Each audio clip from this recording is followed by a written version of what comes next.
অকমানো এচুলি মানুহ বিচলিত কৰিব নোৱাৰে যেতিয়ালৈকে অসমীয়া মানুহৰ স্বাভিমান প্ৰতিষ্ঠা নহয় যেতিয়ালৈকে অসমৰ মাটিত জাতীয়তাবাদী চিন্তা চেতনাৰ সৌধ নিৰ্মাণ নহয় অসমীয়া মানুহৰ জাতীয় চেতনা জাতীয় স্বাভিমান আৰু জাতীয়তাবাদৰ বিজয় নিশান যেতিয়ালৈকে নীলিম আকাশত নুৰে তেতিয়ালৈকে মোৰ এই সংগ্ৰাম অব্যাহত থাকিব যি ধাৰা যি লক্ষ্য যি চিন্তাৰে আমি কাম কাজ কৰি আহিছিলোঁ সেই কাম কাজ অব্যাহত থাকিব আৰু মই আজি সমগ্ৰ অসমবাসী ৰাইজৰ উদ্দেশ্যে আমি আহ্বান জনাইছোঁ যদিও এই নিৰ্বাচনৰ ফলাফলে আমাক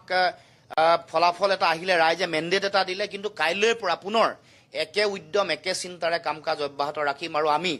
আমাৰ অসম জাতীয় পৰিষদৰ সকলো বিষয়ববীয়া কৰ্মকৰ্তাকে মই আহ্বান জনাইছোঁ যে কাইলৈৰ পৰা সকলোৱে যাতে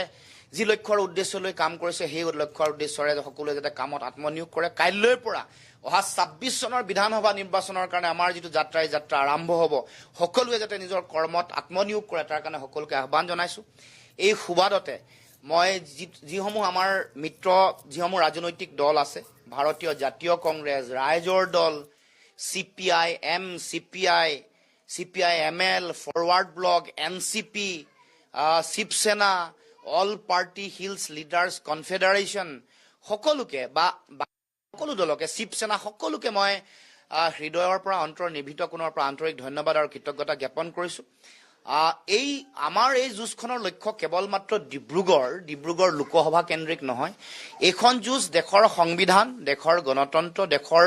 গণতান্ত্ৰিক ঐতিহ্য পৰম্পৰা ৰক্ষা কৰাৰ যুঁজ আৰু এই যুঁজখন সমগ্ৰ ভাৰতবৰ্ষৰ প্ৰেক্ষাপটত সকলোৱে যি সন্মিলিতভাৱে এই যুঁজৰ আৰম্ভণি কৰিছিল